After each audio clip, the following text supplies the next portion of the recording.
बादशाह अकबर घुड़सवारी के इतने शौकीन थे कि पसंद आने पर घोड़े का मुमांगा दाम देने को तैयार रहते थे।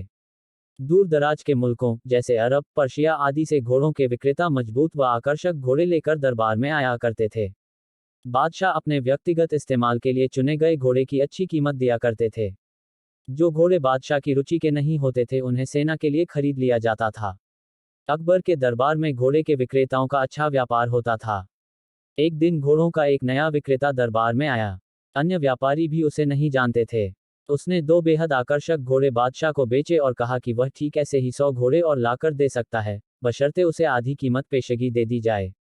बादशाह को चूंकि घोड़े बहुत पसंद आए थे, सो वैसे ही 100 और घोड़े लेने का तुरंत मन बना लिया।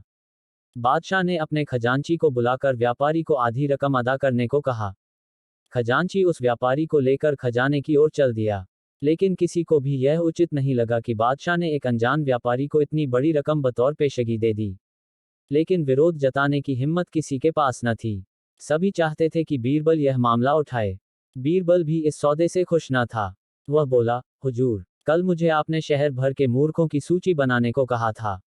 मुझे खेद है कि उस सूची में आपका नाम सबसे ऊपर है। बादशाह अकबर का चेहरा मारे गुस्से के सुर्ख हो गया। उन्हें लगा कि बीरबल ने भरे दरबार में विदेशी मेहमानों के सामने उनका अपमान किया है। गुस्से से भरे बादशाह चिल्लाए, तुम्हारी हिम्मत कैसे हुई हमें मूर्ख बताने की? क्षमा करें बादशाह सलामत। बीरबल अपना सिर झुकाते हुए सम्मानित लहजे में बोला, आप चाहें तो मेरा सर कलम करवा दें, यदि आपके कहने पर तैयार की गई मूर्खों की फहरिस्त में आपका नाम सबसे ऊपर रखना आपको गलत लगे। दरबार में ऐसा सन्नाटा छा गया कि सुई गिरे तो आवाज सुनाई दे जाए। अब बादशाह अकबर अपना सीधा हाथ उठाए, तर्जनी को बीरबल की ओर ताने आगे बढ़े। दरबार में मौजूद सभी लोगों की सांस जैसे थम सी गई थी। उत्सुकता व उत्तेजना सभी के चेहरों पर नृत्य कर रही थी। उन्हें लगा कि बादशाह सलामत बीरबल का सिर धड़ से अलग कर देंगे। इससे पहले किसी की इतनी हिम्मत न हुई थी कि बादशाह को मूर्ख कहे। लेकिन बादशाह ने अपना हाथ बीरबल के कंधे पर रख दिया। वह कारण जानना चाहते थे। बीरबल समझ गया कि बादशाह क्या चाहते हैं।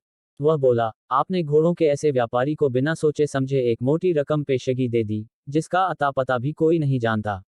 वह आपको धोखा भी दे सकता है। इसलिए मूर्खों की सूची में आपका नाम सबसे ऊपर है। हो सकता है कि अब वह व्यापारी वापस ही न लौटे।